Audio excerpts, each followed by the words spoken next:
listening to CaveRadioBroadcasting.com. The words and opinions you are about to hear are of the hosts and do not reflect the management of CaveRadioBroadcasting.com. Good afternoon and welcome to Down the Rabbit Hole. Today is Thursday, March 23rd, year of our Lord 2017, and you are listening to a Gen Pop Media production. I'd just like to start the show out as usual. We have a lot of interesting opinions on here, and we bring up a lot of topics that sometimes occasionally air towards controversial. And, I think it's really important. What we're trying to do here is stimulate debate. So I urge you to do your own research. Don't take anything we say as gospel unless we're actually reading from the gospel.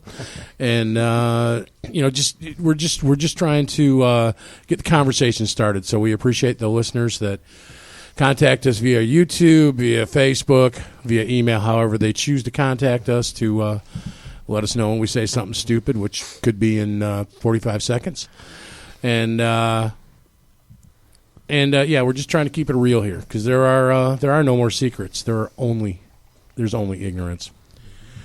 So we got a lot of interesting topics on the table. A lot of this stuff starts off air, and then we start to bring it in. So we got a couple things that are on the table. I think we're going to start with one, and then we're going to get into one that's going to take I think at least 2 or 3 shows to get through. So I have the usual rogues gallery here. I have Mr. DiBiase. We got Tony D, Dave Hooper, and our buddy Nick. Kenny's running the board. How are you, gentlemen?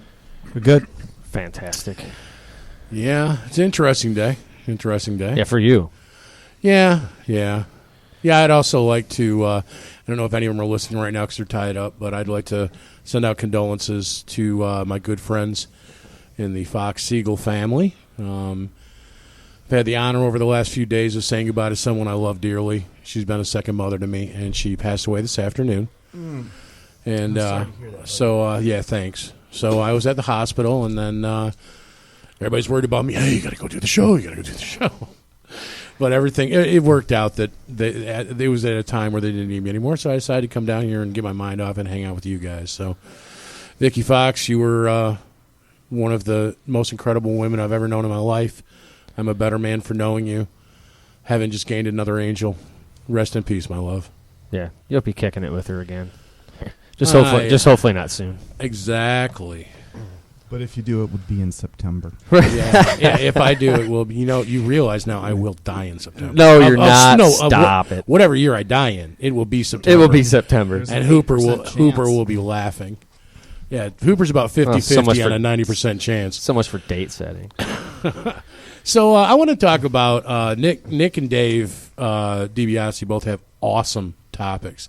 I want to spend a few minutes on DiBiase's topic, mostly because I'm buying time because I'm not researched on Nick's topic nearly as much as I want to be. Well, it's a good lead into it, though. Because it's all kind of about the same stuff. They definitely We're connect. Just going to set the table for the next week or two. Yeah, I think we're going to be a couple weeks for sure. Yeah, we've got enough to set the table. And Nick, the outline you did was awesome. I mean, he's given us some really good specific points to research, so I'm really excited about the next couple shows.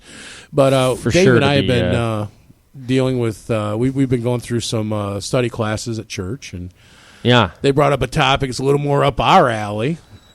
Well, when it came up, you know me, I was excited. So yeah, me too. Anytime we get to talk about spiritual warfare or demons or these things, my ears perk up, and it's just something that I know a little bit about, both from personal experience that I'm not exactly so proud of these days, but it happened nevertheless. Yeah, I call it the 80s. I used to be pretty good friends with a bunch of demons now that I know what was actually going on.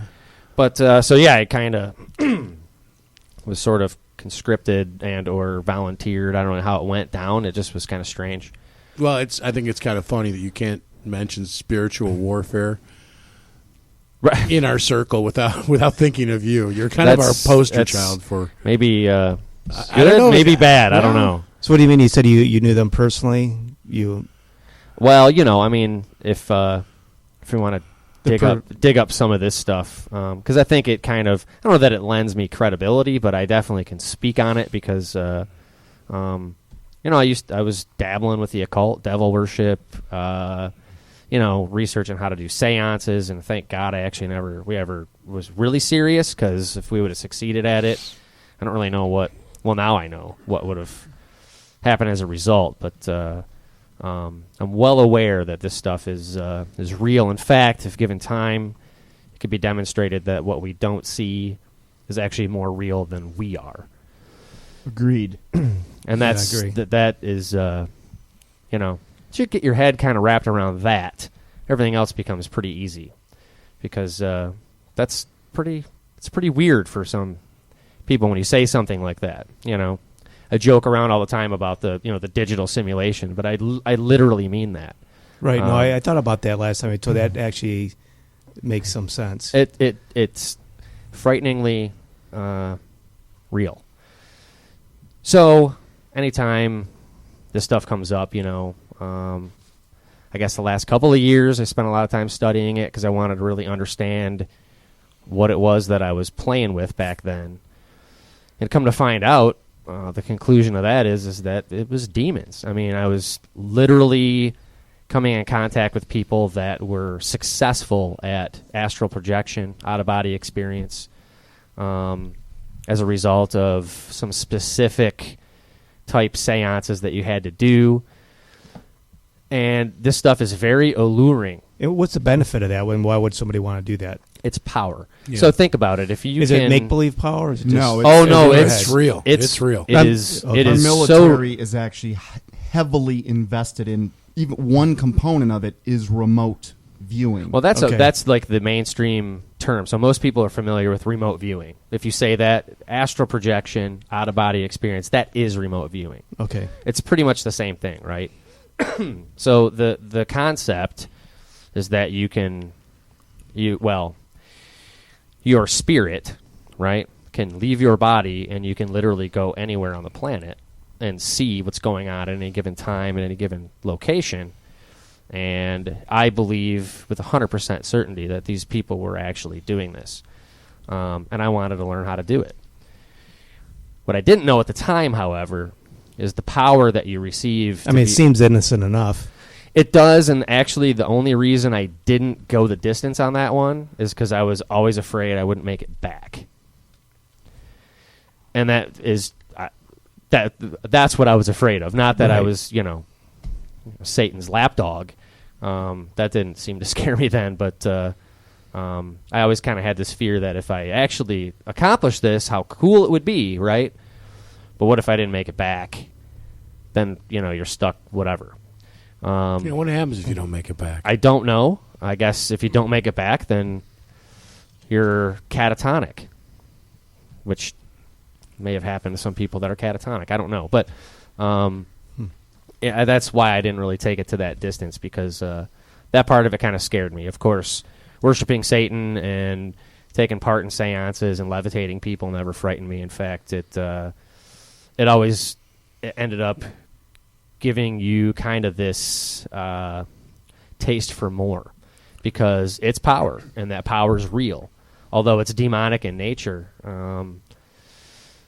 If you're not grounded in these studies and don't understand, which we didn't, right? You can get sucked into it pretty easy, because that's why you always hear. I'm sure you guys have heard the warnings. Okay, so if you start talking about Satan or demons or spiritual warfare, even you always hear the warnings, right? You always hear like, "Well, be careful with that. Don't look too close. You don't want to glorify. It's always these. That's kind of a common thread. Is like kind of a warning, but it's clearly a very important subject. It's outlined pretty well in the Bible why it's important, and that it's something that we deal with daily, whether you want to accept it or not. It is going on. So I kind of, anytime I hear, be careful, be careful with that, or now for me, it's my rebellious nature that makes me want to research it, just simply because someone says don't. Right. But I think the warnings against taking what I always hear is an unhealthy or excessive interest in devils and demons, right? To be careful with that. And I don't necessarily agree with that 100%. You don't want to. There's a very big difference between studying and understanding and worshiping and glorifying. Right. You know, there's not a fine line there in my book. There's two very different avenues to go there. Right. So if you're going to study something to understand it, then there's no harm in this. If you're studying it to do what I tap into it. Well, do what I was doing before. This is very harmful, and thank God that he pulled me out of that nonsense, because who knows how far it would have went. What's the price you have to pay for something like this, and what are the consequences? Well, I don't know if I could put just one thing down on a piece of paper, because we're talking about spiritual warfare. So if you are teaming up with Satan and demons, it's probably safe to say that anything that they're showing you or telling you or allowing you to do is a lie.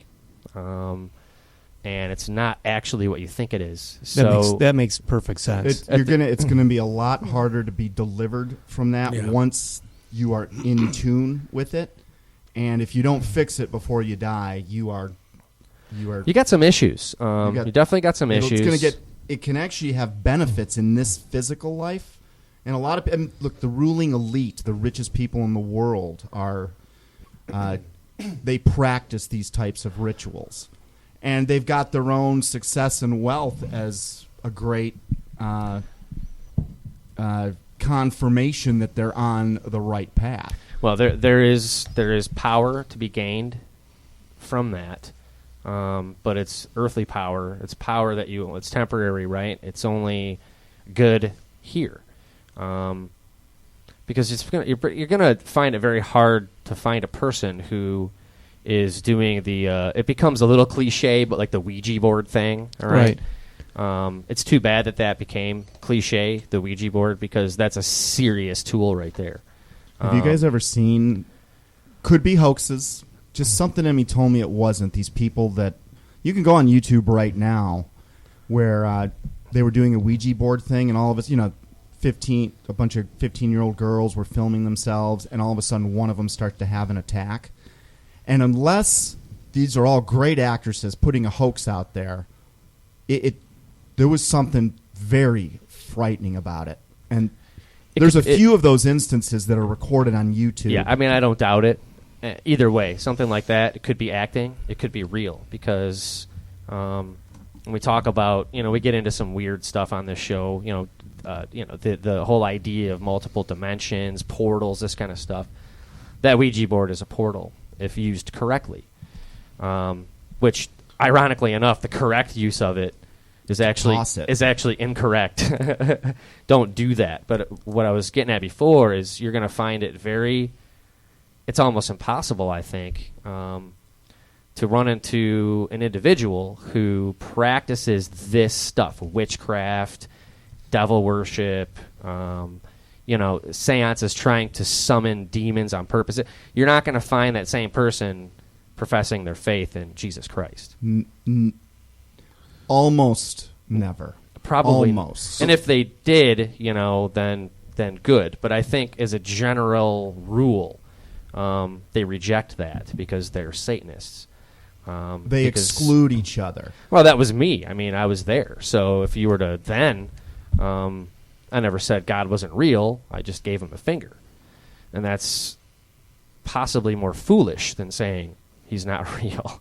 But that's up for debate. But I think that's really you asked what's the what would be the... Yeah, more like what was your personal consequences, like, more on a practical level, as opposed to...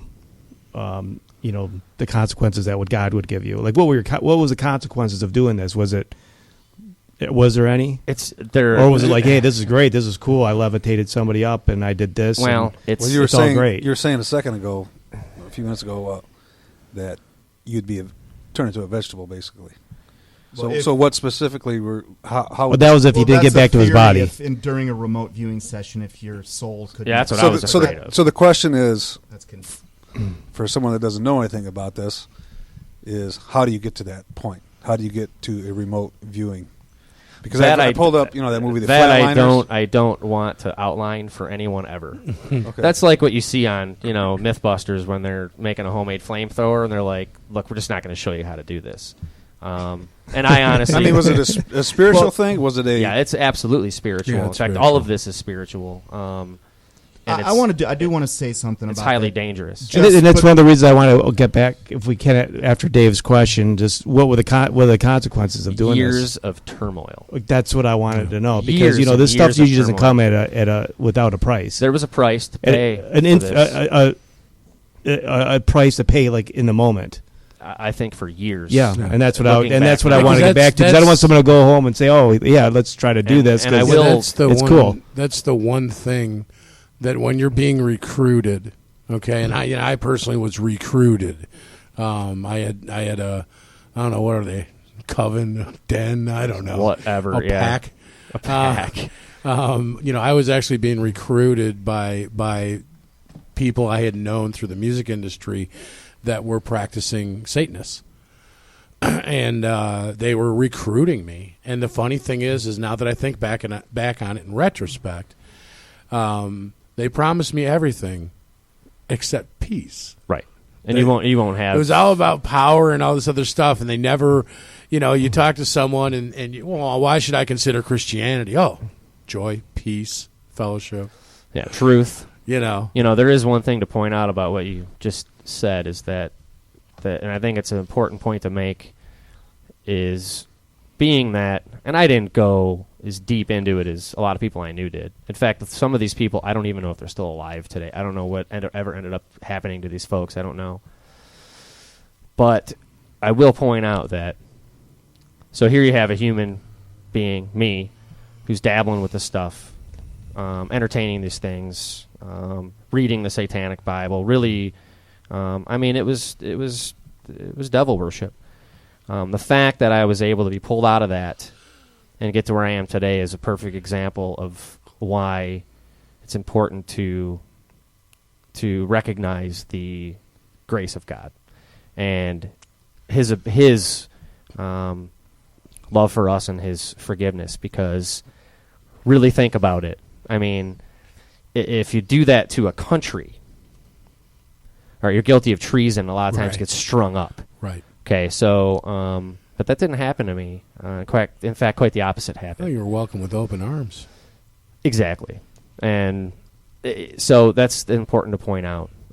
If you're messing around with this stuff and you think it's all fun and games, and you will gain, I'm not even going to candy coat, you will gain some power from this. You will. But what you're gaining, the power you're gaining, is very, very dangerous. This is a dangerous game to play because, like I said before, the things we can't see are actually more real than the people sitting in this room. And it is an ongoing battle every minute of every day. And if you're playing for the wrong team, don't be surprised when nothing good happens in your life. And when good things do happen, you will fail to recognize the good in the things that are happening to you, and you'll spend 20 years searching for something that, thank God, I ended up finding. Are you guys familiar with Edgar Cayce? I don't think so. The name is familiar. He is probably the most famous in history of the remote viewers, the people that tap into dark spiritual realms for information, and a number of writers throughout history. I'm not going to repeat them all. If you start at Edgar Cayce in a Google search, you'll find others. I suspect Nostradamus had tapped into the exact same system. And it has a name. Have you guys ever heard of the Akashic Records? Yes, I have heard of this. All right.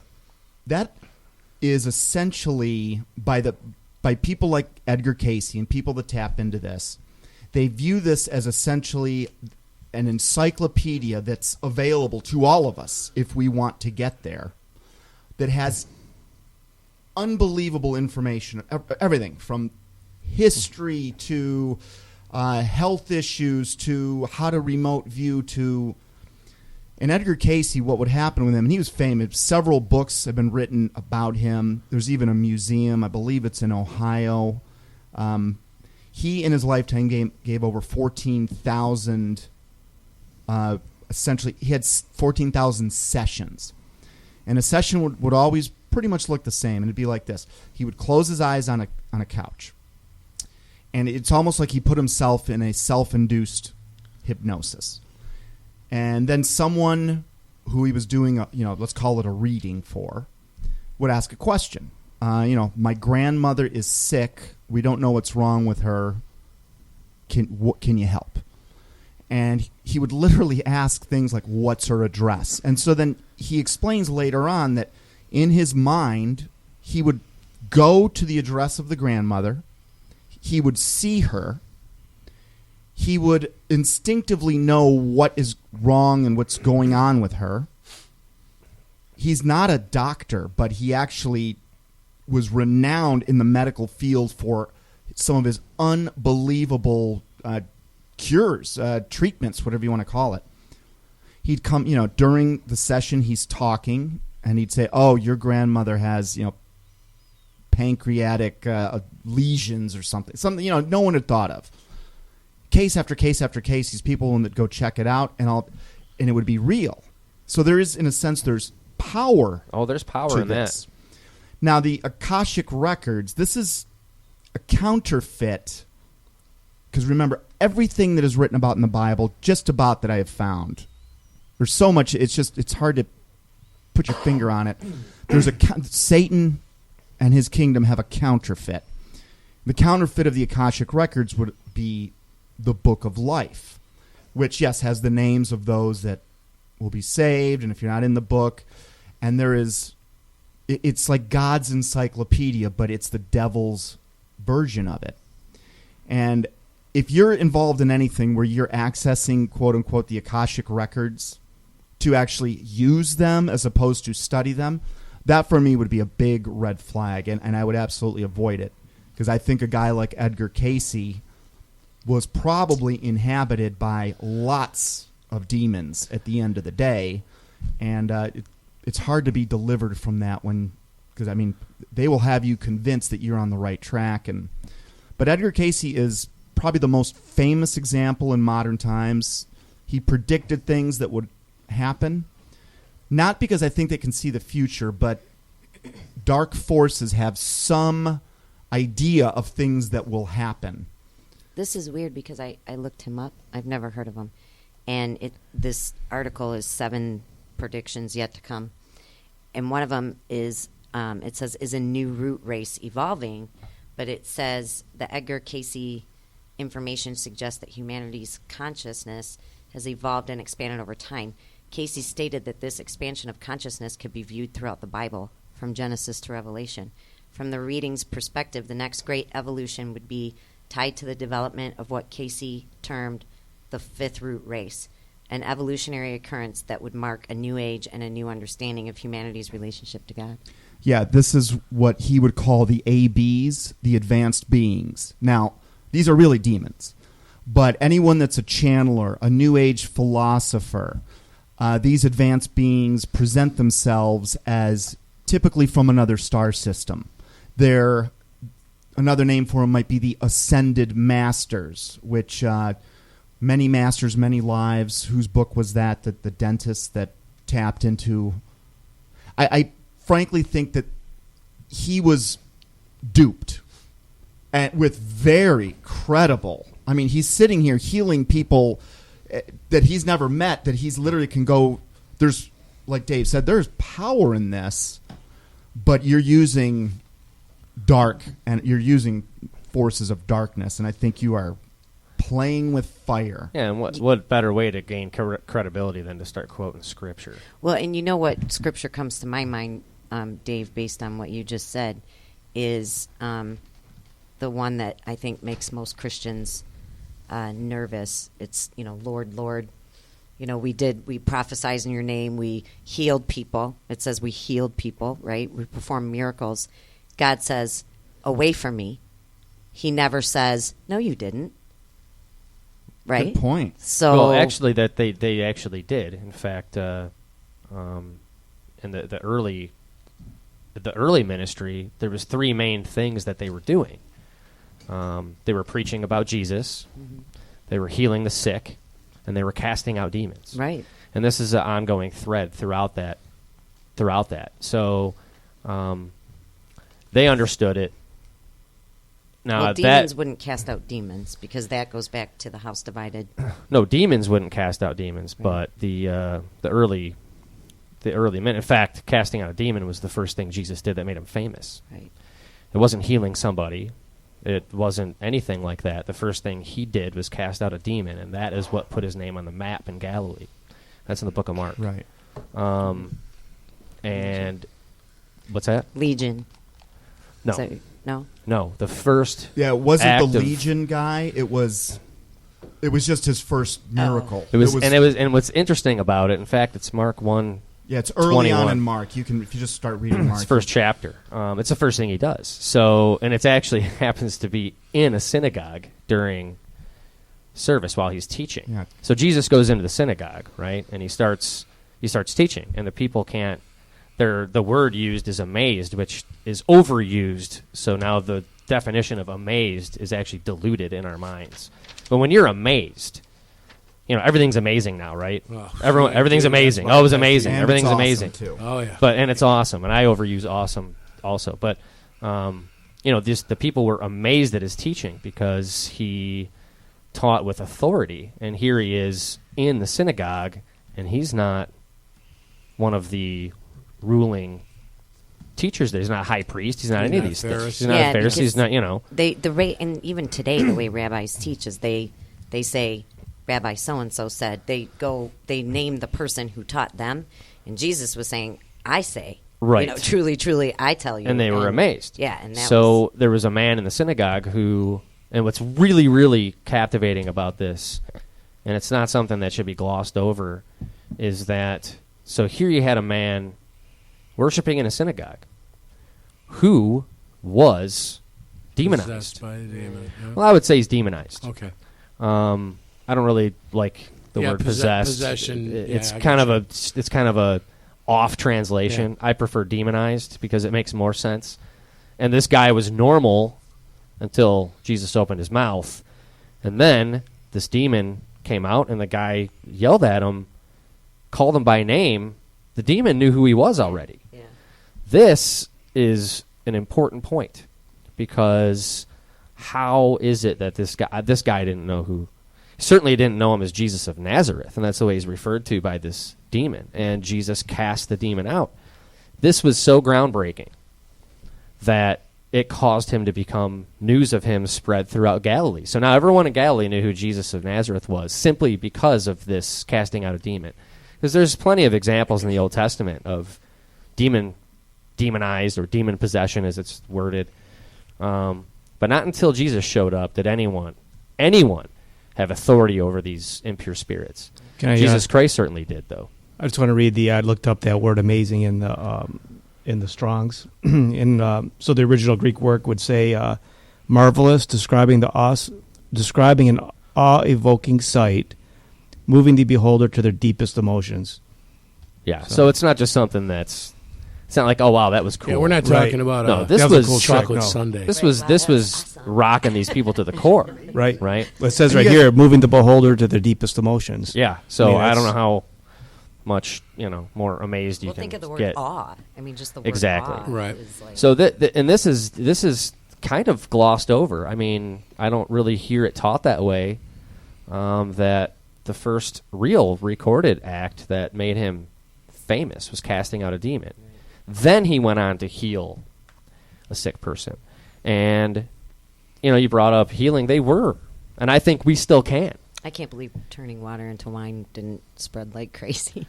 I think he maybe didn't give us that one on purpose. Right? Yeah, and Imagine the actually- vineyards Well, that we would can just make fail. wine, right? I mean, There'd be no more water. Everyone I think would. there's a lot of untapped healing power in the world that's just never used because we don't recognize what the problem is. Well, if you don't. demons You were- don't always recognize when healing took place either. Well, It could happen without you even knowing it. Possibly. Sure. I think a lot of things that we see as modern-day illnesses, everything from epileptic seizures to... Look, if it was happening 2,000 years ago in the days of Jesus Christ, where when you're indwelled by these dark spirits, your body can have lesions, you're sick, it can paralyze, you can do a lot of things. Western medicine has eradicated the idea of ever... you'd be laughed out of a hospital if you tried to exorcise somebody. Yes, you would. But it really, the circumstances have not changed. The number of demons that were around 2,000 years ago are the same number that are still around now. They were indwelling people all over Jerusalem. What do you think? They were just hanging out in the Mideast? No, this is going on today. It's just veiled. We don't recognize it for what it is.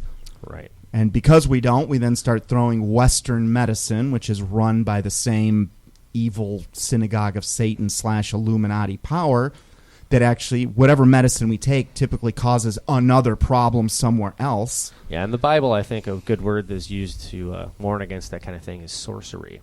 And I would take... Pharmakia, which is where we get the word pharmacy, actually was the word, I believe, for sorcery. It might be. Yeah, that's true. Yeah. I'll find out. But... And I'm not saying all cases, right? Obviously, I believe in medicine. I think it was given to us for the purpose that we use I'm not it for. saying let's go Amish on this. But a lot of it Yeah, you're right. The is Greek sorcery. The Greek word was pharmakia. Interesting, isn't it? Yep. Right? Sure. So when you have, take the United States as an example, because we can all relate because we all live here, we now ingest about 85% of the world's supply of opioids, pain medication. The Norcos. I would say that's low. That was just a stat. It's probably higher, but we still have Russia too. So they're not strangers to that stuff. But or do you mean Canton when you say we? We. Yeah. So and then you look at the absolute explosion of, and I'm not going to say that there aren't folks out there that need this stuff and that it doesn't help people, and I get it. I don't disbelieve in medicine. I absolutely believe in it. But is it misused, and is it sometimes sorcery? You're darn right. I think absolutely it is. When you look at the absolute explosion of antidepressants in this nation, it outweighs the rest of the planet. Well, you also have to look at what they considered to be medicine back then, too. Right, but I think some of it, especially dealing with the brain, is sorcery. They don't even really. You're literally an ongoing guinea pig. No, I got to read the definition. What's that? Because you're right on. Actually, I looked up the original Greek word. It's pharmakia, and it literally says exactly what you just said. It's drug. It literally says it's drug-related sorcery, like the practice of magical arts. It's what I see happening. So someone goes into the, I just call them head shrinks. I'm sorry if that offends anyone, but I don't care. Why are you looking at me? I'm just looking around. I'm trying to look at everyone evenly, so I'm not pointing anyone out. I'll do this stare at the back of the wall trick, so it looks like I'm making eye contact. So you say, the person X goes into the doctors and is like, man, I'm just run down all the time. I'm bummed out. Like, instead of giving sound advice and maybe some real help, the first thing to do is, here, take this. I'll just use Zoloft. Or here, Prozac was the one that really started it. And again, I'll qualify this by saying some people probably benefit from this medication. They probably need it. I am not a doctor, so I don't know. What I do know, however, is that what I see happening to people I know personally is they go in, they give them a script and say, okay, this is going to take like 6 to 8 weeks to build up in your system. And then we'll reevaluate. Then what happens? After 6 to 8 weeks, they're awesome, right? They're everything's good. And then a few months goes by, and oh man, it's coming back, whatever. So now they said, well, what we'll do is we'll add this to it.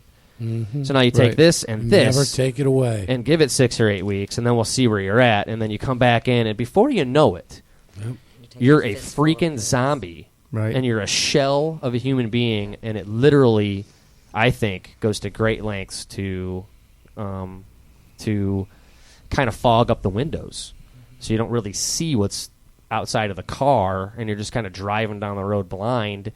And it's really sad to see. It's sad. I almost never see a case where they will change the primary medicine that they prescribe. They only prescribe additional medication for the side effects. Well, that's true. In fact, instead of looking at an alternative that may have less side effects, because everything affects every person differently. Right. And some of this stuff, you can't just stop taking it.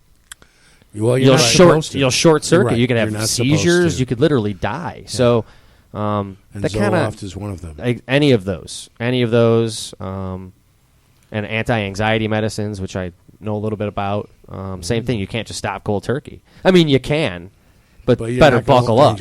You better buckle up. If you thought it was bad before you took them, yeah, you better fasten the seatbelt there, because you're gonna be in for a little bit of a ride. Now you got to wean yourself off. That should be enough to kind of indicate that there's something a little nefarious going on, right? So yeah, I mean, that's, and again, this all falls under this umbrella of what we call spiritual warfare. I mean, it all falls under it. So this spiritual warfare, because you and I have talked about this in the past, with these drugs and things, are you saying this opens up for these demons? Either this opens that, a person? It could. So. It could, sure. And it certainly could close some things off as well. Yeah, I view it, there's a quote by, there's a few quotes actually, but this one's by Aldous Huxley. We talked a little bit about the Huxley family last week. He's the grandson of Thomas Henry Huxley, Darwin's pit bull. Aldous Huxley wrote Brave New World, which was basically it was the New World Order. Certainly selling the New World Order just by putting it in what is now a famous book. He was on an interview, and there's a couple, actually. One, he said, and they were alluding to medicine and drugs. And he said, and it's funny, but he said, we are in process of developing a whole series of techniques which will enable the controlling oligarchy, i.e. the Illuminati, who have always existed and presumably always will exist, to get people to love their servitude. This seems to me the ultimate and malevolent revolution. So one of the things that these drugs do, I mean, they're making us very complacent. We just go home and sit on a couch. No one protests. I think it ties in with some of the stuff you were talking about with fluoride. How it affects it forms a film over a certain area of your brain, which they once called, the third eye. The third eye, which was how you saw into the spirit pineal world. Gland. It actually forms a plaque. Yeah. Fluoride does. In fact, there were two scientists. One is Dr. E.H. Bronner of Bronner's Soap, if you guys know him or ever heard of him. He said this in 1952, and it was I believe it was Grand Rapids, maybe Kalamazoo. It was a city in Michigan that was the first one that officially began fluoridating water, which he thought was an utter outrage. He was a chemist, not just some dude. He actually understood what fluoride did. Sodium, what's it called? Sodium fluoride is what they put in the... Right. And that was used by the Nazis to keep the people in the camps, just kind of quieted down, kind of docile. But he wrote this in a magazine article in 1952. He says, fluoridation of our community water systems can well become the most subtle weapon for our sure physical and mental deterioration. As a research chemist of established standing, I built within the past 22 years 3 American chemical plants and licensed 6 of my 53 patents. Based on my years of practical experience in the health, food, and chemical field, let me warn. Fluoridation of drinking water is criminal insanity. Excuse me. Sure, national suicide. Don't do it. Wow. Even in small quantities, sodium fluoride is a deadly poison to which no effective antidote has been found. Every exterminator knows that it is the most effective rat killer. There was another scientist, 1998, Dr. Robert Carton. He came out, he's got a few here. His was more simple. Fluoridation is the greatest cause of scientific fraud of this century, if not all time. And like so many people that get a peek behind Satan's veil, they think they've discovered the mother of all the conspiracy. Like if you know, at one time I thought 9/11 was the mother of all. It was the end all be all. Man, it is just a little speck amongst many other. These chemists think, oh my gosh, this is the greatest, unbelievable. This is the weapon. It's just one weapon of the Satan's using amongst thousands, if not tens of thousands, on the masses. Well, you'll be accused, of course, of being a conspiracy theorist when you talk about fluoride in the water. Accused. I am a conspiracy but theorist. just to, if anyone is, kind of wondering, because look, they've been putting fluoride in the water for a long time. 1945. And we don't really see ourselves. We don't see an effect, right? What's that noise? Oh, the scary. Got some background noise. Yeah, okay. Anyway, Sorry. it's first of all, the fluoride they put in our water is a direct byproduct of aluminum production. So that might give you a little bit of hint. It's waste. Why it's in our water, because they had no other way to get rid of it. So a really good thing is we know fluoride is good for your teeth, but topically speaking, not drinking it. Fluoride in your blood doesn't do anything for your teeth. Nothing. Right. It's the only use we've ever discovered is that topically there are some it works. dental It's benefits. anti-cavity, whatever. So And I love the argument that with the British. See? They don't fluoride their water and look at their teeth. well, it's just not going to the dentist. Well, it doesn't have anything to but do you with guys it. really That's the think, argument, though. Again, Well, that's do a a- myth based on them being in a fusion. But this isn't a myth. Do a search and look up the actual sickness that comes from a fluoride overdose, let's call it. I would just say ingesting fluoride in general. It's called fluoridosis, all right? And that's when the fluoride ions enter your body and actually replace the calcium in your bones. Now, this just happened in Japan a year or two ago. Now, this is just within the last couple of years. Something happened, and a bunch of kids were affected with fluoridosis. Go ahead and Google that, fluoridosis, children, Japan. Just search it. This was in the news. It happened. There's pictures, and it's gruesome. This is what happens when you just have a little bit too much fluoride. Let's face it, it's poison. It's toxic waste. It was a convenient way to get rid of it if you were in industry. Yeah, it was the Alcoa Foundation that actually lobbied Yes, you're right. Congress to be able to put it in our water. Now, I don't think this was just corporate profiteering, because we're now talking about the dark side, and they're led by a very, very intelligent fallen angel. And when they do something, it solves 10 things at once. We're gonna be able to get rid of your waste, so you don't have to go spend money to put it in some landfill. It's going to make people dumb and more pliable. We're going to shorten lifespans. It gives the population less time to figure out Jesus Christ is real. It's going to make them dumber. We know it drops IQ points. That's a fact. In fact, here's Dr. Carton, who I had quoted earlier. He was an EPA scientist. And he also wrote in 1998, the level of fluoride the government allows the public is based on scientifically fraudulent information and altered reports. People can be harmed simply by drinking water. Is there a connection between fluoride and cancer? And I wonder if cancer is more prevalent now than it was before fluoride was in the water. I mean, I have no idea. It's a good question, and it'd be an interesting study because you could do stats on population differences, and through the years, if there's actually a higher cancer rate, which I contend there is a higher cancer rate, simply because of all the I think it's growing. all the stuff in it. You go back and look. If now that I've been reading the Bible, I don't know this for a fact, but I don't think God threw a bunch of diseases down here. I think those are mostly man-made under the tutelage of some pretty evil entities over time. You can prove some of them were created in a lab, like AIDS, for instance, which comes out of nowhere, blows up on the scene. Now, maybe God allowed it. Of course he did. But it seems that anything that ails a human somewhere grows naturally in the ground. Like the world we live in it's a complete system by itself. We don't need to make synthetic materials to solve a problem.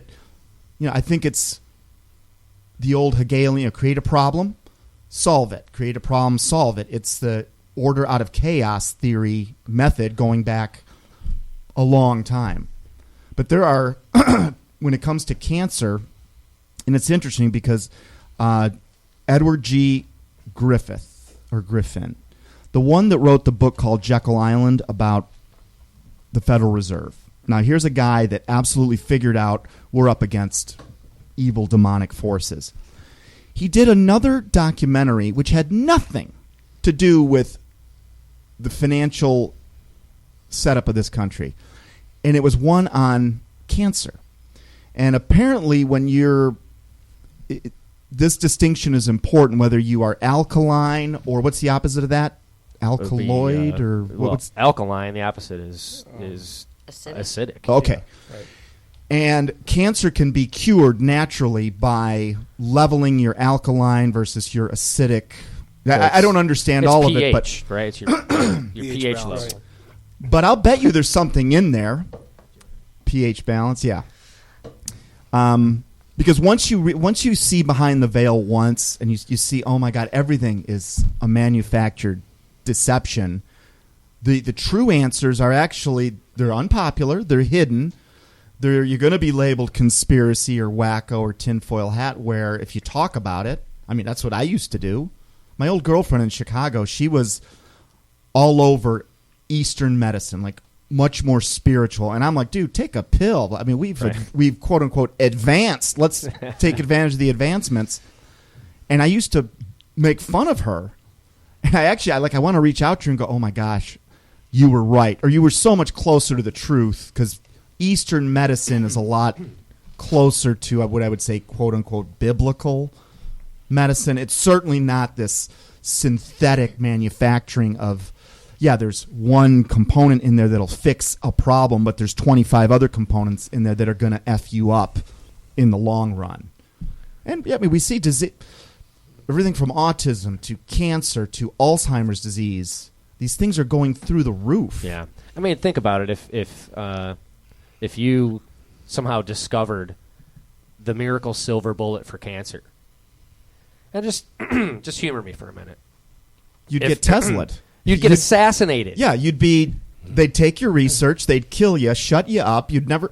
And man, if a couple articles come out, you'll never be in a quote peer-reviewed, highly credible journal. No one will know that. Look at the dollars behind cancer research, cancer treatment, et cetera, et cetera. What interest is there in finding a cure, really?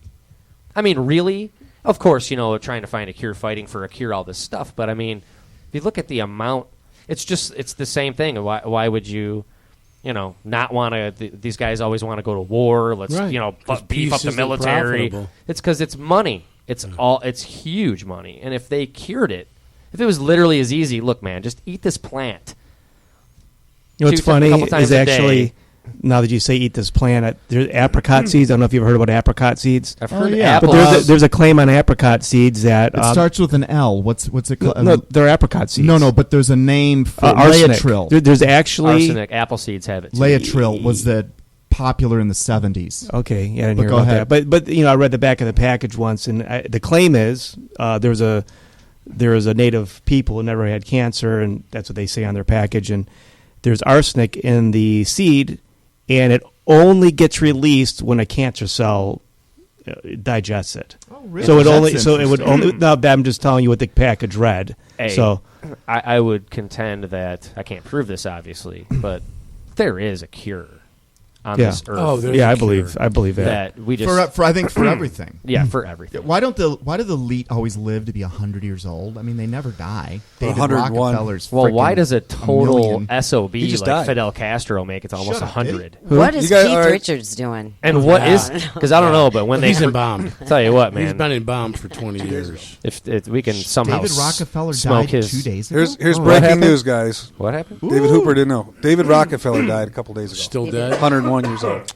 Still dead. I just Excuse me. Googled medicine, in the Bible, and 1 Timothy 5, verse 23. I don't remember ever reading this. I had to have, but it says, "No longer drink only water, but use a little wine for the sake of your stomach and frequent ailments." Yeah, well, now we know You that don't have wine to twist is. my arm on that one. We do know the benefits of wine are they keep finding new ones. Yeah. Of course, don't. It goes further to say don't be a drunkard. Exactly. Well, they also But- pack them with additional nitrates or something. Oh, nitrates. yeah, nitrates or nitrites. Well, that's naturally occurring, but they put more in it. Well, it makes it. It's kind of cheating because I used to make wine, Yeah. and it's a way you can add these, add this compound, Yeah. so that it doesn't spoil on you. You know, Right. so it doesn't. It's a preservative, and that's why some people, including myself, if I drink too much wine, I will have a splitting headache. Right. It's an allergy to the nitrates that are in there. Right. It seems like oil and wine are the Olive oil. go-to thing in the Bible. It says Luke 10:34. He went to him and bound up his wounds, pouring on oil and wine. Then he set him on his own animal and brought him into an inn and took care of him. Well, there's science in that. Yeah, and that only it's There's like science. a little sound, cottage industry. sound science in that. But you can find there's some multi-level marketing companies that actually have healing oils. My mom ended up getting one which solved a couple of arthritic problems she had, or so we Essential think. oils. These oils that you just rub on your skin, and like I said, I think the Rubs the lotion on the solution to skin. so many of our problems are natural. Absolutely. Now, here's the quote I wanted to read from Aldous Huxley. And, Catherine, you pointed out something interesting, which is he died the same day John F. Kennedy died.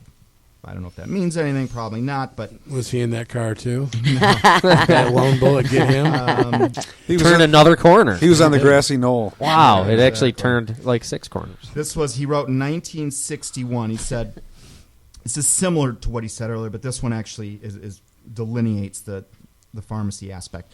There will be in the next generation or so a pharmacological method of making people love their servitude and producing dictatorship without tears, so to speak, producing a kind of painless concentration camp for entire societies so that people will in fact have their liberties taken away from them, but will rather enjoy it because they will be distracted from any desire to rebel by propaganda or brainwashing enhanced by pharmacological methods. And this seems to be the final revolution. Well, he said that in 1961. Well, you Here know we are what? 56 years later. We're living it. Now, We're living it. was he Nostradamus? Now, the Huxley family, I've already said before, they were absolutely in on... They were down with the devil, let's just say. And I think that they would have known that this was coming, that there was a... But what is a fiction writer who wrote about the New World Order in A Brave New World? How is he suddenly such a smart prognosticator of where the medical industry was going to go? I don't think it's just... I think this reveals some of the links and the ties that the organization he was loyal to may have shared with him. So Sure. that These plans are set out for generations. I mean, we see that, and I'll try not to make this political, but it's as an example I can relate to, is you see that with the hard left in this country, where they'll set forth a plan 100 years ago, knowing well that they will never live to see it to fruition, but they don't care because they're part of it. Then the next guy comes in, fights the same fight. The next guy, the original plan was launched a century before, but they don't ever stray from it, and it doesn't matter to them that it's not. They're patient, and they'll sit there and the same thing with this is that he knew this was the plan. He knew he probably wouldn't live to see it, but it didn't matter to it. He already knew it was going to happen. Yeah, no, his part of the deal is you're going to sell a lot of books, you're going to be famous, you're going to get laid a lot, you're going to be asked to speak. It's going to appeal right to your pride. He doesn't need to be there for the end goal. And your point of throughout history and putting this book together has absolutely given me a new view, because that has been the method of operation of these guys for a long time. So I think we mentioned this on a show, but I'm not actually sure.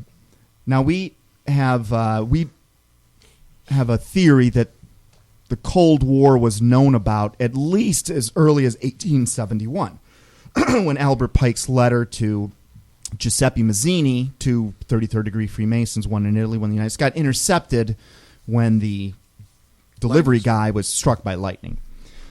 And I thought, wow, they knew about the Cold War in 1871, and they knew that it was going to happen between Wars 2 and 3. But actually, I found evidence of this going back to 1835. So there was a guy named Alexis de Tocqueville, French historian and a writer, in 1835, and he said this in a book called Democracy in America, which was originally published in 1835. He said, now this is 1835. The United States at this point, no one knows if they're going to even survive. I mean, we're fighting for our nationalistic life. We've been a nation for 40 years 50, 60 years. He writes this. And what was Russia back then? Right now, the world, at the time in 1835, it was British rule. They had just superseded Spanish rule.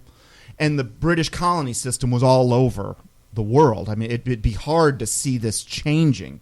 And Russia was nothing but just Napoleon had already tried to invade. It was just an open expanse of land. There was really nothing there. Very hard to invade. Hitler found that out too. Anyway, this is what he writes in 1835. There are now 2 great nations in the world which, starting from different points, seem to be advancing toward the same goal. The Russians and the Anglo-Americans. Both have grown in obscurity, so they're still obscure in 1835. And while the world's attention was occupied elsewhere, they have suddenly taken their place among the leading nations, making the world note of their birth and of their greatness, almost at the same instant. All other people seem to have nearly reached their natural limits and to need nothing but to preserve them, but these 2 are growing. The American fights against natural obstacles. The Russian is at grips with men. The former, the Americans, combat the wilderness and barbarism. The latter, the Russians, combat civilization with all its arms. America's conquests are made with the plowshare, Russia's with the sword. To attain their aims, the former relies on personal interest and gives free scope to the unguided strength and common sense of individuals. The latter, in a sense, concentrates the whole power of society in one man. One has freedom as the principal means of action, the other has servitude. Their point of departure is different and their paths diverse. Nevertheless, each seems called by some secret desire of providence one day to hold in its hands the destinies of half the world. From 1835. That's a prediction of the Cold War. 120 years before it started. Again, I think this guy was linked up to those same dark forces that are predicting things, like you said, generations in advance. That's interesting because I have my degree is in political science, which qualifies me to do nothing. But as part of that, at least somebody who actually admits that. But as part of that requirement, we had to study him. I mean that so was you like know political, about Alexis de Tocqueville. I know almost nothing about him other than he's in my. Did it going ever to be quoted in the book? Did it ever come up that that's actually a girl's name? Alexis. Yeah. It wasn't a girl's name back then. Well, it is now. Oh, just thought I'd point that out. Well, he was French, right? Yeah. So got some hockey players. There's no gender now. Oh, it's fluid. I forgot. Yeah, we're fluid. Yeah, that's right. I forgot. Hey, sorry. We're kind of being time fluid right now because we need to take break time. Oh yeah, break time. We'll let Kenny pay a couple bills, so we will be right back. Welcome back to Down the Rabbit Hole. We are back. We are all psyched up. We were all out. We were probably more spirited outside on the break than we were at the end of the thing. So we're going to get right into that. Yeah, I mean, let's go there. Where do you want to go, Hoops? Well, so we want to set the table for a much deeper discussion next week, and we've had a lot of interest from inside and outside about talking about. What happens when you die? What's in the Bible? We're going to talk a little bit about some mythologies, yada yada. So there's some terms I want us to get familiar with because the Bible uses a ton of terms, right? And I'm going to just throw some of them out right now. Now, there are good places to go, or I should say there are good places your soul can go. There are bad places your soul can go. We use terms like hell as like a catch-all. Right. But I think the afterlife, the better metaphor is like the mall. You can say I'm going to the mall. You could also say I'm going to Saks Fifth Avenue, which implies you're going to be at the mall, but you're in a different part of the mall. There's different compartments there. Another metaphor I've thought of is truly like a courtroom. Humanity right now, we're all essentially on trial. And we're right now in the holding cell that is this Earth. You know, I keep wanting to say planet. I'm trying to get away from that word. And you know what happens after a trial? You know, we're some people are, while we're being tried, we're still putting on an orange jumpsuit. We still have handcuffs on. We're put in a cell in the courtrooms nearby, preparing our case. And then then the trial happens, and then you're found guilty or not. No, we already know we're all guilty. I mean, that's basically the judge has already said you're all guilty. You're not going to win the case on merit. You're only going to win the case if you get essentially a pardon from the governor, and that is Jesus Christ. He's the only ticket out of here. So in a sense, we're all going to get sentenced as being, you know, not worthy to be in heaven. But if you've invoked your pardon, if you've done the couple small things you need to do, which is based on what you believe, at the end you're going to get pardoned out. And some people won't because they didn't invoke it. And then they're going to go serve their sentence in a prison, which is different than a jail. You know, when you are under lock and key for less than a year, you're usually in a jail. When you are sentenced to something that's multiple years, you can go to a state-run prison or a tougher federal prison. That's, I think, a closer metaphor to what we're talking about. But the Bible uses several terms. Good places. These are places we want to go. Or I should say that either through folklore or through... You've got to understand that the Bible uses a lot of terminology. Languages have changed. Different versions of the Bible, you know, some written in Hebrew, and then it gets converted to Greek, and then to Latin, and then to English. Some of those conversions are flat out incorrect. Absolutely. And Nick goes back to the source where you, and I advise anyone to do that. And Greek might be the best because it's a great, very descriptive language. Certainly, I mean, the original Hebrew or Aramaic would be even better, but, you know, those languages are a little harder to learn. You don't have the resources online. So a lot gets lost, and the meaning of words change because we now use hell as a catch-all. That's the equivalent of saying the mall. You know, it's everything. All right, so here, just so we get this straight, here are some of the what I'd call neutral or good places. We've all probably heard these terms. Heaven, certainly. House of the Lord.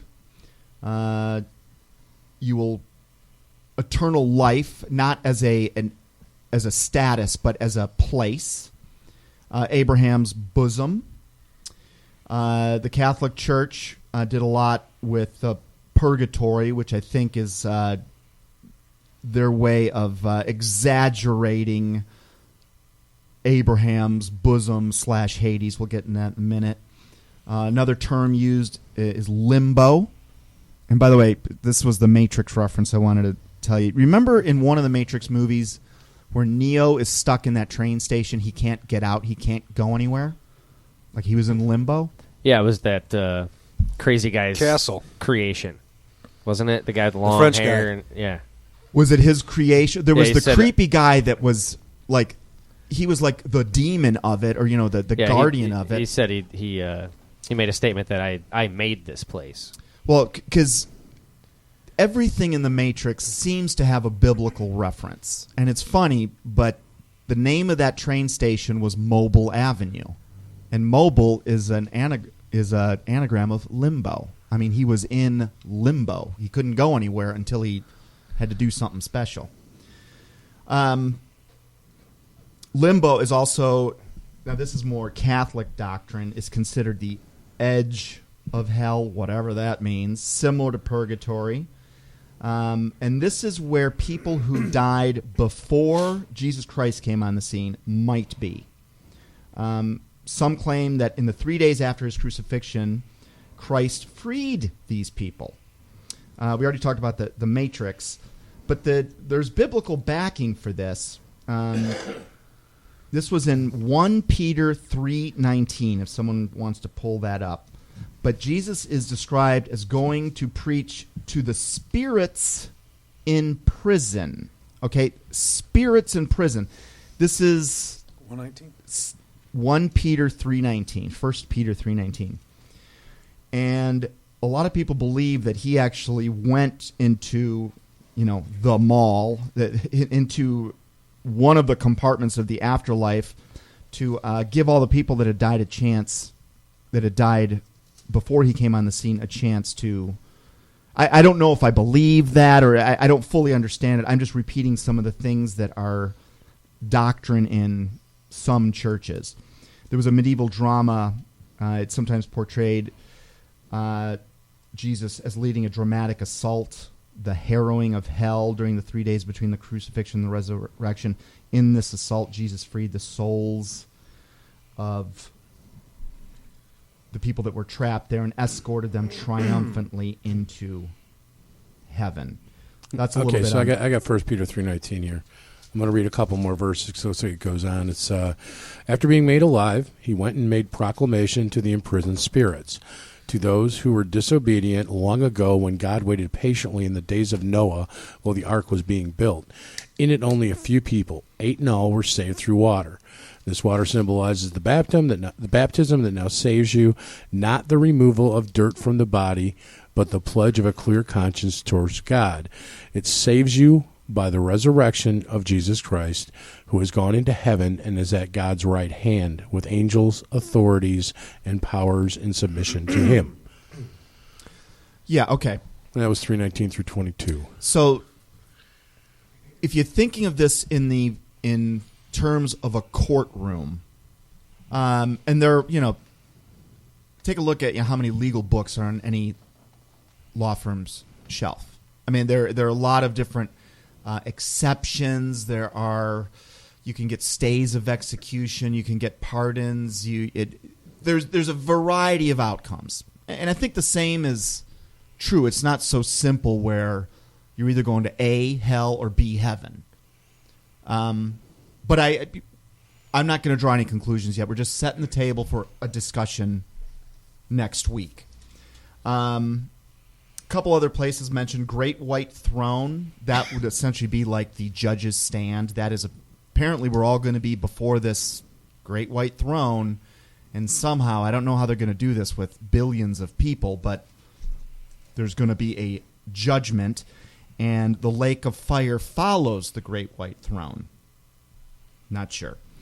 House of the Lord, purgatory, heaven. Okay. Now there's some bad places. Hell is one of the catch-all terms. And there was a demon, Hel, who I believe is associated with being the guardian of, and that's where the catch-all term came in, and it was around the 11 or 1200s, if I'm not mistaken. But it was taking the Greek words for Gehenna, which was the word Sheol in Hebrew. And Sheol, there's some argument. So here's some of the bad places you don't want to end up. And there might be some, let's call it neutral places. But we've got terms like hell, Gehenna, Sheol, Hades, Tartarus, the pit, lake of fire, second death, everlasting punishment, the fiery furnace, abode of the dead, dark abode of woe, the abyss, Abaddon, and Inferno. Now, all these places are typically associated with fire. And that was from before Dante did his... what was the name of his book? Inferno. Yeah, Dante's Inferno. In which there were 9 levels of hell, which, interestingly, the Native American Indians, or some tribes, believed that there was an afterlife of punishment that had 9 levels in it as well. I just find that sort of strange. So Gehenna kind of became a catch-all word. Now, Gehenna was actually, what was the name? It was similar to Gehenna. What was the name of the land right outside of Jerusalem where they used to dump trash? It was literally called Gehenna then. Yeah, that's where it comes from. And it's actually, that word Gehenna, I think, is only used a couple of times. It's 11 times. Tophet, the Valley of Hinnon. Oh, okay. So the word appears 12 times in the New Testament, and it's translated as hell. Now, this is the King James translation, which happened in the 1600s early. The Lord Jesus used this term 11 times himself. Gehenna is used in the New Testament as a metaphor for the final place of punishment for the wicked after the resurrection. The name is probably related to the Valley of Hinnom. Nick, I think that's what you just brought up.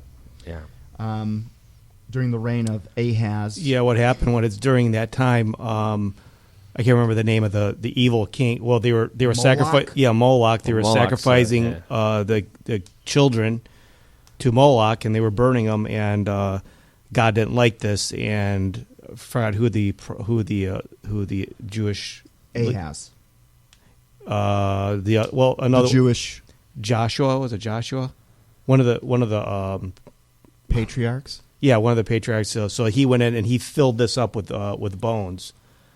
And then that became the cesspool, a common rubbish. It was a common rubbish heap of the city after this time. Yeah, it's like a modern day trash dump. This is where they would throw dead bodies of criminals, animals. Right. Fires were kept burning to keep all the pestilence down. It says the valley became a dumping ground for the city of Jerusalem. During the time of Jesus, it was used to burn garbage. Right. Hence, the Lord used the word Gehenna to describe the place of eternal punishment, because it was a place of filth and stench, a place of smoke. Right. I would challenge that commentary, because that is the that will be the this is what I'm would talk about, is this traditional belief that, and that's somebody's additional commentary on that is where eternal punishment is. So that would be an add-on. So he uses it as a metaphor, not to be taken literally, although there are many instances, and this is what we're setting the table for next week, where there's references made, and I absolutely see the confusion in whether you're going to be suffering eternally or your soul just gets extinguished. Now, remember, Gehenna would have been a shameful place. Like, if you died, this would have been, to a Jew especially, this would have been a shameful burial. It's the be thrown in Gehenna. The potter's field of its time. Yeah, and when it's stated that you at the risk of the fires of Gehenna, it would burn your body in the valley. You would throw your dead body in there and burn it that would be very shameful, especially to a Jew. Of course, and obviously when you have a valley full of dead bodies, including livestock people, I think it's safe to say that would also be a place where worms don't die. Exactly. Just throwing that out there. That's one of the things where the eternal component comes in. No, I think it's meant literally. Like, maggots are always there. Look, Jesus is not... It's just that smart simple. guy. Yeah. Right. There's... if he's going to use something as a metaphor, it's going to be pretty darn close. Like, if there's just death and darkness, why use a metaphor of a place that's always burning? That's just one of the questions in my mind. I don't think it was actually being used as a metaphor in that instance. I think it was more than just I think metaphors have multiple levels of meaning, and they, in many cases, even maybe all, can be taken almost literally. Yeah, because I think he really meant like they're going to take your body and put it in there and light it on a fire. Right. Matthew has more mentions of Gehenna, it seems, than any other book. Matthew 5:22, Matthew 18:8, Matthew 9, Matthew 23:33. It's also in John 5:36. Now, the Kabbalah, which is sort of like an offshoot of the old Judaism, it explains Gehenna as a waiting room, commonly translated as like an entryway for souls, not just the wicked. Judaism, like today, like Jews of today who don't recognize Jesus as the Son of God, they believe Gehenna is a place of purification where, according to some traditions, most sinners spend, oddly, up to a year before release, which was based on a passage which was the dead will be that from one full moon. Hopefully, you know what? I'm not going to comment on that. But there's biblical backing on why they believe it's a year, and hopefully I'm going to come across it. Tartarus. This is a special place, and this is. No one wants to go there. Now, Tartarus apparently is not a place where human souls will ever go. This is where many of the fallen angels and the Watcher angels are in chains today. If I'm not mistaken, that word is mentioned a single time. I think we're going to find out here. Let me read what I wrote on this. In classic Greek mythology, below heaven, below earth, and below Pontus is Tartarus, or Tartaros. It's Greek, meaning deep place. It is either a deep, gloomy place, a pit, or an abyss used as a dungeon of torment and suffering that resides within Hades. So Tartarus is like one of the stores at the mall. It's like the dungeon of the dungeon. So let's call it J.C. Penney's. Okay. Hades to the Greeks was the entire underworld. So Hades sort of equals mall here, with Tartarus being the hellish component of it. You're right. Here it is. Occurs only once in the New Testament, which is in 2 Peter 2:4. So maybe, Kat, if you want to look that up. Where it is a parallel to use the noun. It was also used in Enoch. 1 Enoch is a place of incarceration of the fallen angels. The This is exact interesting. same word. 2 Peter what? This is very Oh, interesting. you have it. 2 Peter 2:4. So and this is something It's used once in the New Testament, Well, this and is- it's in the book of Enoch. This is interesting because this is another example that I actually have to write this down really quick because I'm liking the NIV less and less as time goes on. Because in 2 Peter 2:4, you said? I believe so, yes. I think you're right, because in the NIV, it says, "For if God did not spare angels when they sinned, but sent them to hell." It's literally the wrong word. It is. So in the original, It's Tartarus. it was Tartarus, which is a very... Here again, hell has become the catch-all for... It became the mall.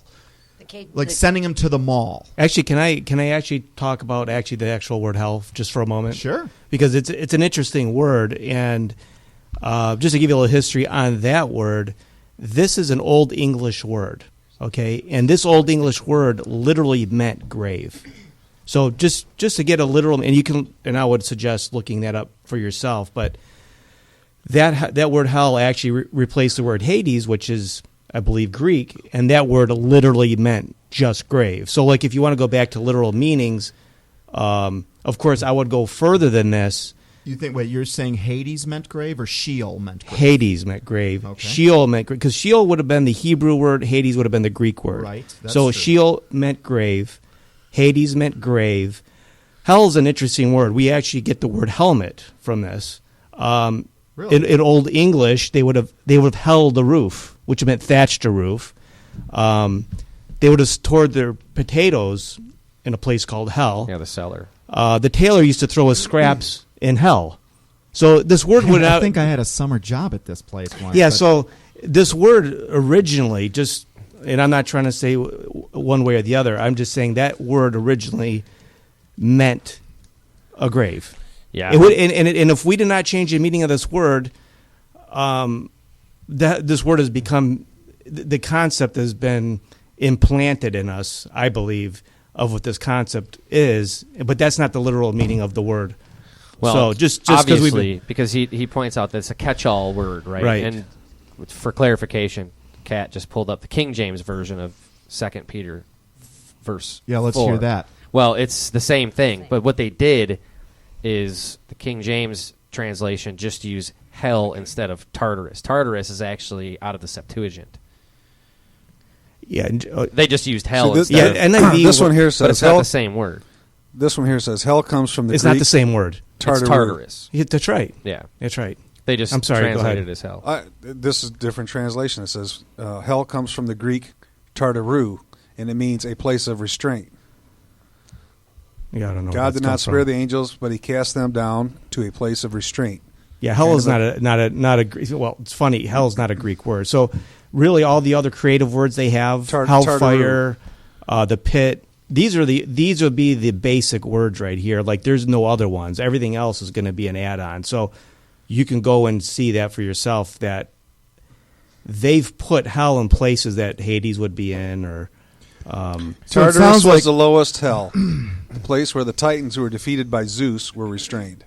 Yeah, it's just interesting that they would just see when this would read differently if in other places hell was referenced, but here clearly Tartarus is referenced, but they just use the word hell to catch then Tartarus NIV is an as interesting well. translation. I'm not going to. It's also in the King James version too. Yeah, I wouldn't diss on the NIV version, but you understand the translations were done for different reasons. Like the NIV would have been a democracy. They got the heads of the different, And this is ongoing, right? So like this is going to be done by debate, and that's not always the best translation. You have to appreciate it for what it is. And I wouldn't diss on the NIV. It is what it is, but it's good for us to understand how it was translated. It doesn't mean it's bad. It just means that that's how they're translating it. So coming up with a word that's supposed to be there by debate is not always the best way. Sure. Yeah, and I mean I like it because it's easier to read. But I have noticed a few instances like this where, and obviously this is from the King James version anyway, so it was a bad example. But there are other things in here that are just a little bit different. They have now changed circle. Of course, I'm the flat Earth guy. They've changed circle to sphere. Right, because a sphere and a circle are the same thing. Oh, wait, no, they're not. No. Dave, I don't know if you said this on your list of places, but everlasting punishment, is that on there? Yeah, that's one of them. Okay. So it sounds like the word, just to recap what happened in history, hell is a catch-all for Hades. Hades is a catch-all for Sheol. So what does Sheol mean? No, Hades would have been the Greek word, and then would have been the catch-all for Sheol. No, it would have been. Well, the New Testament. Well, just to clarify, New Testament would have been Hades because it was written in Greek. Sheol would have been in the Old Testament because that was written in by Hebrew. Right. So you're gonna where you would find the word Sheol in Hebrew. You would then, in the Greek Septuagint, Dave, right. You taught me this, done by 70, some believe 72 Bible translators. Yeah. The word Hades gets put in for Sheol in more than just the places it was Sheol. So the first wave of blurring what is trying to be taught in the Hades and the Sheol Old mean the same Testament. thing. They're the same definition. Yeah, Sheol literally. They're literally the same definition. Well, hang on. Let's just. I don't want to be jumping it. Let's just put some topics on the table because there's debate about that, and I would disagree about one of those things. So Hades, hell is a catch. Hell is the English equivalent of Hades, which is the equivalent, the Greek equivalent of the Hebrew word Sheol, which is a Hebrew word. So we've gone through 2 rounds of translation problems and words getting mixed up, and some of it accidental, some maybe not. So just what I would do, just so we don't depend on concordances, the other way that you would show what these words mean would be in usage. So then this is tedious, and I don't know if we can really do it on the show because it's tedious. It's tedious work, but we can do as much as we can. But the next step now is okay, we don't know the definition or real true meaning of the words. Let's go back and let's see how they're all used in different places. So that takes a little time. But can I say one thing? Because I want to go back a little bit because God gives his instructions. I just like to read it. Let's just hear. I want to hear from God exactly what he says we should do because I think it's important. Paul talked to Timothy. And I kind of this is my philosophy, and it's philosophy that God gave me. He says in 2 Timothy 2:15, he said, study to show them thyself approved unto God, a workman that needeth not be ashamed, rightly dividing the word of truth, which has a deep meaning. Rightly dividing the word of truth. It's pretty simple, and the other one is 2 Timothy 1:13. It says, hold fast the form of sound words, which thou hast heard of me. So Paul was telling this to Timothy for a reason. This is in the Bible. So this is, these are important things. This is God's instructions on how we should be looking at this, which is let's hold fast to this form of sound words, and show ourselves approved unto God. And he definitely says that we shouldn't, a workman that needeth not be ashamed. So, anyways, I kind of hold on to that, and I just wanted to share it. So I think like a modern day equivalent might be talking about the difference between an automobile and a transportation vehicle. There's a lot of overlap between them, but a transportation vehicle could also be a bicycle or an airplane. And I think that's what's happening here with Sheol. Because if you take the context in which Sheol is mentioned, yes, it absolutely can mean the grave. It can be like a hole in the ground. In the King James Version, Sheol is translated as hell 31 times and the pit 3 times. Daniel 12:12 proclaims, and many of those who sleep in the dust of the earth shall awake, some to everlasting life, some to shame and everlasting contempt. In the New Testament Greek, the Hebrew phrase Hades is translated, and I'll give you a passage for this in a minute. Look at Psalms 16:10. Now, there's a phrase out of the Bible that says, saying, "You will not abandon my soul to Sheol." Now, that's got to be more than just a grave. Acts 2:27, "You will not abandon my soul to Hades," which is theoretically the equivalent of Sheol, but there's something else to it. Sheol, and I don't have a passage for you on this one at the moment. Sheol has parts, at least 3. It has death, it has Hades, and it has Jacob's bosom. You could many people make the argument. Abraham's bosom you're talking about. Oh, I meant Abraham's, thank you. These are just some notes. It sounds like Sheol is a holding tank for souls. Souls are destroyed after the 1,000-year reign of Jesus. So even if our view of what is eternal is not correct, it does seem like there are souls that are going to be kind of in torment for 1,000 years. Satan is going to be let out again after 1,000 years, yet again, then finally sentenced to the lake of fire, where the false prophet and the Antichrist have been for the last 1,000 years. Now that they haven't even been thrown in there yet, we think that's going to be happening very soon. So it means, yes, Satan's going to do his little trick at least one more time 1,000 or so years from now. There's other places that describe Sheol as watery, flames. It's inhabited by demonic entities, and it is apart from the presence of God. God is not there. The righteous and the wicked go to Sheol, at least for a time. Hezekiah said, "I'm consigned to the gates of Sheol for the rest of my years." That to me implies it's more than just a hole in the ground. Jacob says, "I shall go down to Sheol to my son," when he thought his son Joseph was dead.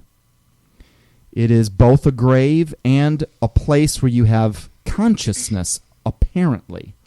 Now, Kat, you were going to say something. What'd you have? Oh, no, I was just going to say that I think, it's hard to accept that there would be a place of eternal punishment because we fail to understand the holy nature of God. I mean, just how truly holy he is, Like, I don't know that he can be around it. He's so holy and righteous, But if you look at what 2 Corinthians 5 says, it has a lot to say. I lost the page. Hold on. About hell. Go ahead. While you look that up, here's another note I've got on Hades. In classic Greek mythology, and I think, Tony, you were talking about this. In classic Greek mythology, below heaven, below earth, and what is Pontus? Does anyone know what that is? Pontus? It occurs only once. It's also in Enoch. It mentions nothing about human souls being sent there in the afterlife. In the Gorgias or Georgias, written by Plato, he wrote that souls were judged after death, and those who received punishment were sent to Tartarus. As a place of punishment, it can be considered a hell. The classic Hades, on the other hand, is similar to this Old Testament Sheol. You ready, Kat? Just about. Sorry. So, kind of following up on what you were talking about, Dave, the 9 levels. Is that what you're trying to point out right now? I'm not making a thesis different. yet. Okay. I'm pulling notes that I gathered in the last couple days. I was doing searches on how often these phrases appear in the Bible, what passages they're tied to, and in some cases I've copied and pasted the thoughts of what I thought were talking points worth at least bringing up. I don't necessarily agree with all the things I'm saying right now, but Kat, it sounds like you're ready. Yeah, if I can just throw this out here, and I know that, maybe this is something for next week, but it's 2 Corinthians 5, 6, and 7. It says, so we are always confident, knowing that while we are at home in the body, we are absent from the Lord. For we walk by faith, not by sight. We are confident, yes, well pleased, rather to be absent from the body and present with the Lord. And what that speaks to is what happens to us after we die. So if you want to add that. Will you do me a favor? Will you look up Revelation 20, 14 to 15? Yep. I've got a note here. So John, the Revelator, refers to hell. Now, of course, he didn't use that word. This is where some of the terminology starts to get blurry. John refers to hell in terms of a lake of fire, which I think is Revelation 20:15. Yep. And there's supposedly a difference between hell and the lake of fire. When the unsaved die, they go immediately to a place called hell, which could be what the Catholic Church was saying was purgatory. Again, catch-all phrases are blurring the distinctions we should make here. And actually, at the end of the day, whatever the term used, I don't want to go there. I mean, let's just say that. And it's in some ways it's interesting for sure, but it's maybe a little bit irrelevant whether it's just a place of darkness or your soul gets extinguished or you really are on fire and there really are worms that never die that are crawling through your gunk. Nice. All I know is I don't want to go there. I mean, so I think we're all in agreement on that. But what were you going to say, Kat? Well, here's what it says. It says, and I saw the dead, great, small and great, standing before God, and the books were opened, and another book was opened, which is the book of life, and the dead were judged according to their works by the things which were written in the books. The sea gave up the dead who were in it, and death and Hades delivered up the dead who were in them. And they were judged, each one according to his works. Then death and Hades were cast into the lake of fire. This is the second death. And anyone not found written in the book of life was cast into the lake of fire. Okay. So death and Hades, it sounds like the Yankee Candle store at the mall. And, KB Hobby, death and Hades, they're going to be gone from those compartments are going to be destroyed. Right. Now, Hades is the catch-all for Sheol. Mm-hmm. This is what happened in the translation from the Hebrew to the Greek, implying that the inhabitants, and this is, I understand, a debate that we're going to have next week, the inhabitants of Sheol and the inhabitants of another compartment, which is called death, they're going to end up being tossed into this lake of fire. Later, the Bible indicates that those in hell are given up and cast into the lake of fire. That's Revelation 20:14. Everlasting punishment. Speaking of the unsaved, Jesus said of the unsaved, and these shall go away into, now his words were everlasting punishment. Now maybe that means the extinguishing of a soul is everlasting, so you could argue that. One translation for everlasting would be an age of an unknown duration. Well, it says, then they will go away to eternal punishment, but the righteous to eternal life. Right. That's Matthew 25:40. Right. The idea of punishment here is one of eternal duration. You got to understand, these places are outside of time. And how do we even? We don't have the mental.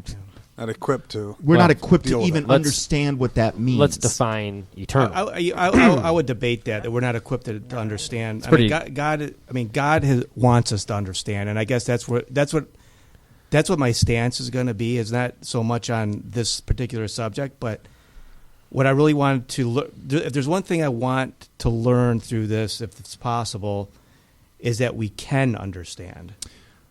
And, but you have to work at it. And we can get answers from this Bible more easily than people want to make us think we can. No doubt. Yeah, there's no doubt about that. And so this might help you. This helps me. And maybe someone can look up these two words. Maybe Tony, you look up a word called olam, O-L-A-M. I got it. And anun. So those two words are used in the Hebrew and Greek, respectively. So olam is a Hebrew word, anun is Greek. Time, right? And these words mean everlasting, and they are used in conjunction with how long God is around. It's like forever. Yeah, And- there's not those two words are interesting, but Well, they're used there's a translation that could be closest to the truth on this one would be an age of an unknown end, but that's kind of that would take a whole word study on that one, which we should do, but not here. Well, because it would take time. what's interesting is those two words in both the Hebrew and the Greek Septuagint, they're used to reference God's eternal nature and the eternal nature of damnation, which for some might imply that as long as God is around, so is this place of punishment. Just to get back to the definition of those words, there's a couple ways to really understand a word. One is to go into the concordance. The other one is going back and seeing how they use it in the Old Testament and the New Testament. And we all know that the Bible can't contradict itself. Otherwise, we're just going to throw it away, right?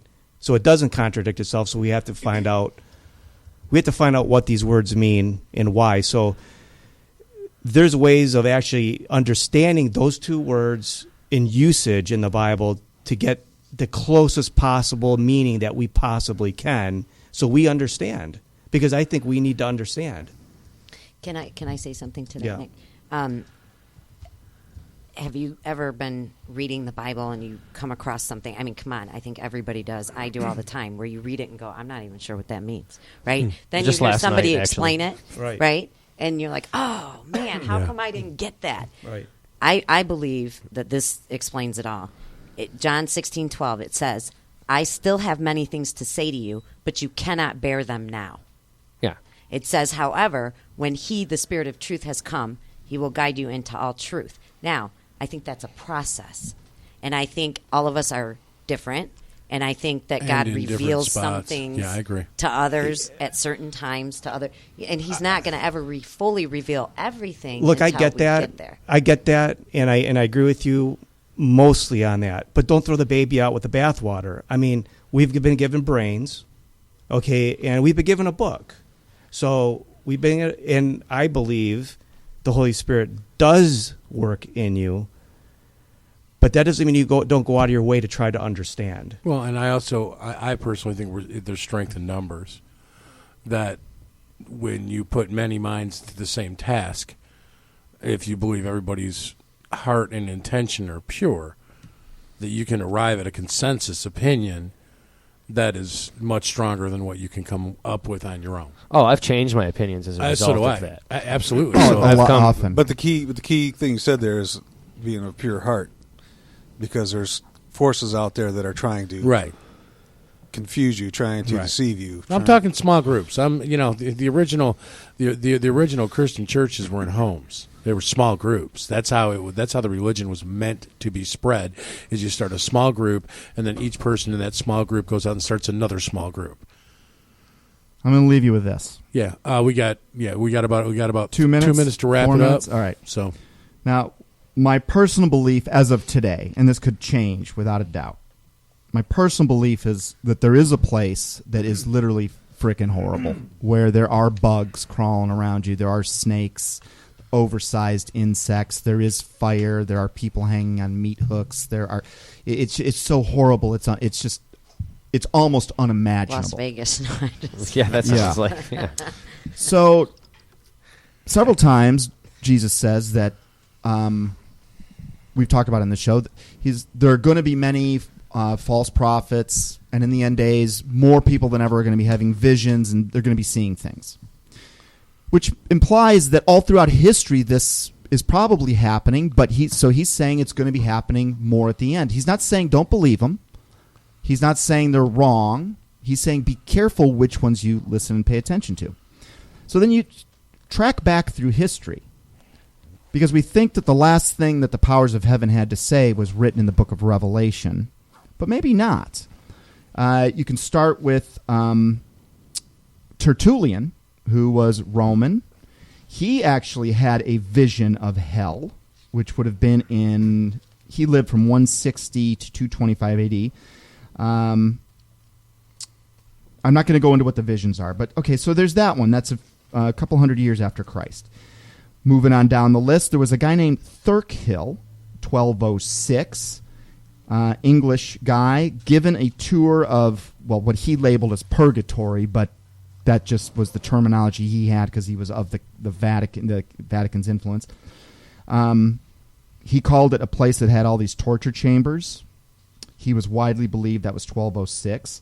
Along comes Dante. Dante was given and what happens? The Holy Spirit touches you, and the more you touch it, the more you feel a need to write it. And there's a reason this book has lasted. I mean, why is it that Paradise Lost and Inferno are two of the most famous books that have ever existed? Paradise Lost, written by John Milton, 1667. You see, we're moving along history here, that these visions of hell, and they all seem to corroborate with each other.